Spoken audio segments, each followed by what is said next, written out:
भक्ति करने का सबसे अच्छा दिन कौन सा है? तो गुरु ने बड़े प्यार से कहा कि मृत्यु के एक दिन पहले। शिष्य ने गुरुजी से पूछा कि गुरुदेव, भक्ति करने का सबसे अच्छा दिन कौन सा है? तो गुरुजी ने बड़े प्यार से कहा कि बेटा, मौत की मृत्यु के एक दिन पहले। तो व्यक्ति ने कहा कि महाराज, मौत का तो कोई भरोसा नहीं ना, कब आ जाए। तो गुरुजी ने कहा, जिंदगी का हर दिन आखिरी समझ करके भगवान का भजन करो।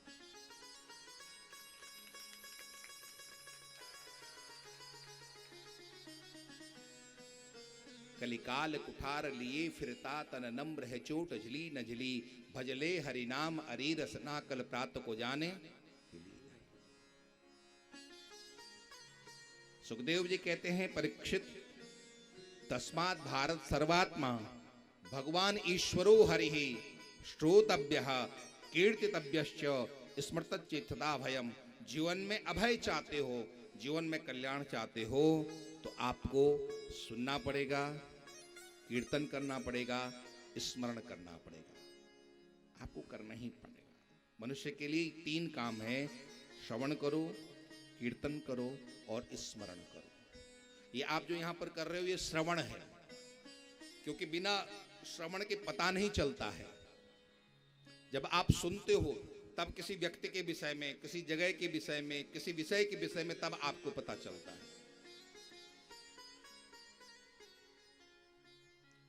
आप बचपन में स्कूल में जाते जाते यहां तक आप पहुंचे हो, और स्कूल में आप किस लिए जाते हो? टीचर आपको सुनाता है और आप सुनते हो ना, तभी तो आपको ज्ञान मिलता है। बिना टीचर के ज्ञान मिलता है? नहीं मिलता। तो स्रोत यहां धर्म क्षेत्र भी कहता है, सबसे पहले आपको सुनना पड़ेगा। जाने बिन होय न प्रतीति, बिन प्रतीति होय नहीं प्रीति। श्रवण सबसे पहले। हमारे उपनिषदों में भी कहा गया है, आत्मा वा अरे द्रष्टव्यः श्रोतव्यो मंतव्यो निधिध्यासितव्यः। सबसे पहले आपको सुनना पड़ेगा, और सुनने के लिए आप लोग यहां पर बैठे हैं, ये पहला चरण है। फिर है कीर्तन करना चाहिए। क्या करना चाहिए? आपको यहां से जो कुछ मिल रहा है उसका कीर्तन करें। कीर्तन में जब तक कीर्तन न हो तब तक बात बनती नहीं। यहां आपको कीर्तन के लिए ही प्रेरणा दी जा रही, और कुछ नहीं दिया जा रहा है। मुझे पता है जितनी बातें बताई जा रही है, ये हमको कुछ याद नहीं रहेगी, कुछ स्मरण नहीं रहेगा हमको। 3 घंटे में क्या क्या कहा गया, कल आपसे पूछा जाए तो आपको याद रहेगा? नहीं रहेगा। और बगल में कोई कानाफूसी कर दे तो 10 साल बाद भी पूछोगे तो याद रहेगा, लेकिन ये याद नहीं रहेगा। इसलिए एक यहां पर मंत्र हम लेकर के जाएं, हमेशा भगवान नाम लें। बाबा तुलसी ने अपने जीवन के अंतिम में लिखा था, जीवन का अंतिम निचोड़ बाबा तुलसी का है, लाखन में एक बात तुलसी बताए जात। लाखन में एक बात तुलसी बताए जात, जीवन जो सुधारा चाहो तो राम नाम लीजिए। अगर जीवन का शुद्ध करना चाहते हो, जीवन को यदि विशुद्ध करना चाहते हो, तो आपको भगवान नाम लेना ही पड़ेगा, कीर्तन करना ही पड़ेगा आपको। हमारे यहाँ शास्त्रों में कहा है, मुखम पवित्रम यदि राम नामम, हृदयम पवित्रम यदि ब्रह्म ज्ञानम, चरणों पवित्रो यदि तीर्थ गमनम, हस्तो पवित्रो यदि पुण्यदानम। आपकी मुख की पवित्रता कब है? जब भगवान नाम है। आपके हृदय की पवित्रता कब है? जब ज्ञान है। आपके चरणों की पवित्रता कब है? जब आप तीर्थों के लिए जाते हो। और आपके हाथों की पवित्रता कब है? जब आप दान देते हो, तब आपके हाथों की पवित्रता है। चाणक्य ने लिखा है, ये तबला जानते हो क्या बोलता है? तबला बजता है ना, ये धिक्तान धिक्तान धिक्तान कहता है। मतलब उनको धिक्कार है, उनको धिक्कार है, उनको धिक्कार है, ये कहता है तबला। किनको धिक्कार है? उनको धिक्कार है जिसके जीवन में भक्ति नहीं है, जिसके जीवन में कृष्ण के प्रति प्रेम नहीं है, जिसका ये सिर परमात्मा के चरणों में नहीं झुकता है, उसका जीवन धिक्कार है, धिक्कार है, धिक्कार है। धिक्तान धिक्तान धिगेतान कथित सतम कीर्तनस्तो मृदंगः। ये जो मृदंग यहाँ पर बजता है, ये ढोलक यहाँ पर जो, ये तबला यहाँ पर जो बजता है, इसमें आवाज आती है धिकतान धिकतान धिकतान। मतलब आप हम सबको कहता है ये तबला कि भगवान नाम लो तो तुम्हारा जीवन सार्थक है, और यदि भगवान नाम नहीं लेते हो तो भगवान नाम लेना पड़ेगा आपको। बाबा कबीर ने कहा है, कबीरा मूरत राम की सब घट रही समाय, कबीरा मूरत राम की सब घट रही समाय, जो मेहंदी की पात में लाली लखी न जाए। मेहंदी का पत्ता हरा होता है और जब उसको घोटा जाता है तो रंग कैसा निकलता है? लाल निकलता है। ठीक उसी तरह से ये चारों इस घट में, इस संसार में परमात्मा है, बस थोड़ा घोटने की जरूरत है। घोटने का मतलब है आपको भगवान नाम लेना पड़ेगा, और जब भगवान नाम आप लेंगे तब वो लाली आपको दिखाई देगी। जित देखूं तित श्याममयी है, लाली देखन में गई मैं भी हो गई लाल। ब्रह्मविद ब्रह्मेव भवति। कैसे हम उस मेहंदी को घोटें? मेहंदी को घोटने के लिए सिल चाहिए होता है, लोढ़ा चाहिए होता है। अपनी इसे जुबा की हम जुबा को लोढ़ा बना लें, हृदय को हम सिल बना लें, सिलबट्टा बना लें जुबा को और अपने हृदय को। और फिर हमारे संतों ने लिखा है, ये दिव्य श्लोक नित्य रगड़िए तबला ली दर्शाए, राम नाम हमेशा लेते रहो, हमेशा लेते रहो। फिर देखना जीवन में चारों तरफ लाल ही लाल रहेगा। जित देखूं तित श्याममयी। श्रोतव्यः, सुनो।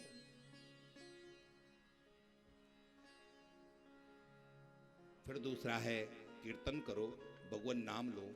और भगवान के नाम लेने में 3 बातों का विशेष हमको ध्यान रखना चाहिए।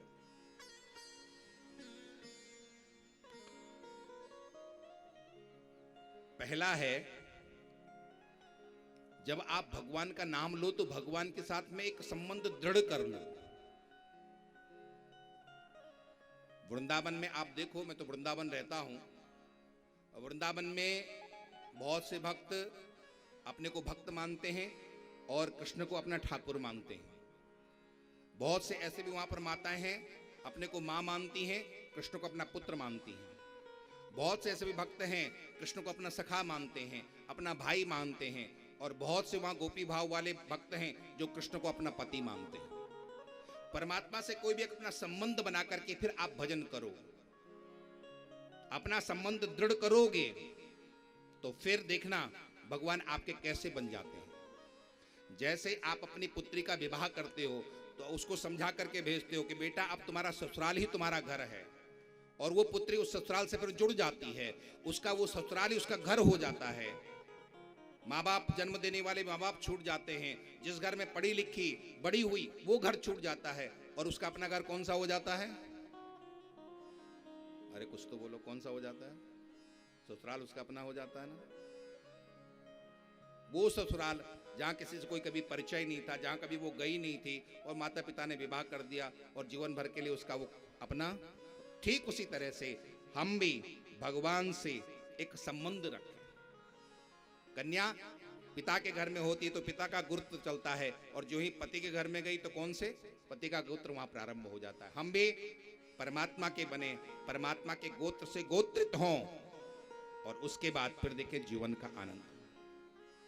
तो पहला है भगवान का बन करके भगवान का भजन करना। दूसरा है भगवान के लिए भजन करना। किसके लिए भगवान का भजन? किसके लिए भजन करना? भगवान के लिए भगवान का भजन करना। आप यदि किसी कामना से भगवान का भजन करोगे तो कामना पूर्ति होते हुए भगवान का भजन अपने आप ऑटोमेटिकली बंद हो जाएगा, ये निश्चित है। हमारे एक भक्त थे, उनकी कोई संतान नहीं थी, तो वो लगभग 5 वर्ष तक प्रत्येक महीने आकर के गिरिराज जी महाराज की परिक्रमा किया करते थे। और 5 वर्ष की परिक्रमा करने के बाद उनके घर में संतान हुई, और उसके बाद वो 5-6 महीने तक आते रहे, और फिर धीरे धीरे उनका आना बंद हो गया। 2 साल बाद एक बार मुझे मिले, तो मैंने कहा कि भगत जी अब तुमने वृंदावन आना, गिरिराज जी की परिक्रमा लगाना बंद कर दिया। महाराज जी अब समय नहीं मिलता है। मैंने मन ही मन सोचा बेटा समय नहीं मिलता, भगवान ने तुम्हें बेटा दे दिया ना, अब कहां से समय मिलने वाला है। कामना की पूर्ति हो गई तो भजन छूट गया। यदि हम भगवान का भजन किसी कामना से करेंगे तो कामना पूर्ति होते ही हमारा भजन छूट जाएगा। भजन नित्य है, बिना किसी मतलब के आप भजन करते रहो, और भजन करते रहो, अपने आप सब कुछ मिल जाएगा। भगवान से मांगने की जरूरत नहीं है, अपने आप मिल जाएगा। आप जहां बर्फ ही बर्फ रखी हो वहां पर जाओगे तो आपको ठंड अपने आप मिल जाएगी कि नहीं मिल जाएगी? बर्फ के पास जाने से जिस तरह से शीतलता मिलती है, आग के पास जाने से जिस तरह से गर्माहट मिलती है, गुलाब के पास जाने से जिस तरह से सुगंध मिलती है, ठीक उसी तरह से आप भगवान के पास जाओगे तो आपको सब कुछ अपने आप मिल जाएगा, मांगने की जरूरत नहीं। निष्काम हो करके हम भगवान का भजन करें। और तीसरी बात है, भगवान का ही भजन करें, भगवान को छोड़ करके और किसी का भजन नहीं करना चाहिए। किसका भजन करना चाहिए? भगवान का। बहुत से लोग भूत प्रेतों का भजन करने लग जाते हैं, और हमारे हिंदू तो इतने अबोध हैं को जाकर के मजार की पूजा करने लग जाएं। हमारे 33 करोड़ देवी देवता कम पड़ रहे थे क्या जो मजार पे जा रहे हो तुम? ये पूर्ति नहीं कर पाए तो मजार तुम्हारी पूर्ति करेगी? अरे सोए हुए हिंदू, थोड़ा जागो, कहां जा रहे हो आप? वो मजार तुम्हारा कल्याण करने, जब हमारे 33 करोड़ देवी देवता तुम्हारा कल्याण नहीं कर पाए तो क्या वो एक मजार तुम्हारे कल्याण करेगी? इसलिए तीसरी बात है भगवान का, पहली बात है भगवान से एक संबंध दृढ़ करें, दूसरा है भगवान के लिए भगवान का भजन करें, और तीसरा है भगवान का हो करके हम भगवान का भजन करें। ऐसा यदि जीवन में हमारा होता है तो फिर हमारे जीवन का आनंद आता है। तस्मात् श्रोतव्यः कीर्तितव्यश्च देयः पूज्यश्च नित्यदा। हे परीक्षित, सतत भगवत चिंतन करना ये मनुष्य का पहला काम है। कीर्तन हम करें। आइए आप हम सब मिलकर के थोड़ा कीर्तन करें, भाव से गाएंगे, भगवान नाम लेंगे।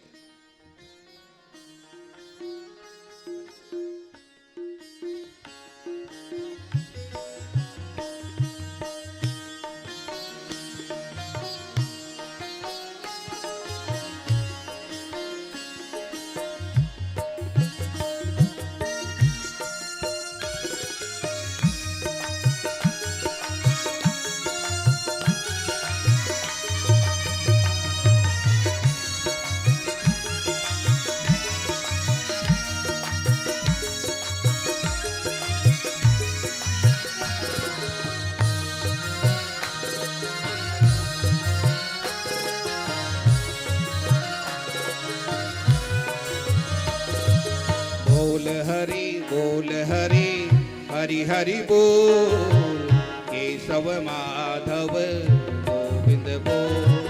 बोल हरि हरि हरि बोल, केशव माधव गोविंद बोल। बोल हरि हरि हरि बोल, केशव माधव गोविंद बोल। बोल हरि हरि हरि बोल, केशव माधव गोविंद बोल।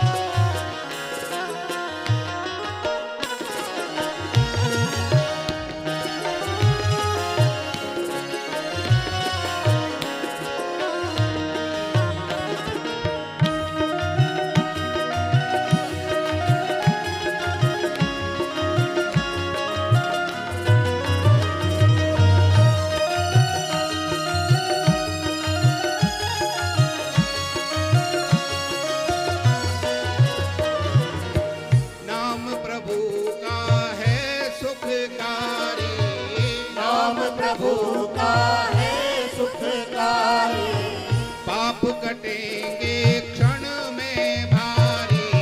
पाप कटेंगे क्षण में भारी। नाम प्रभु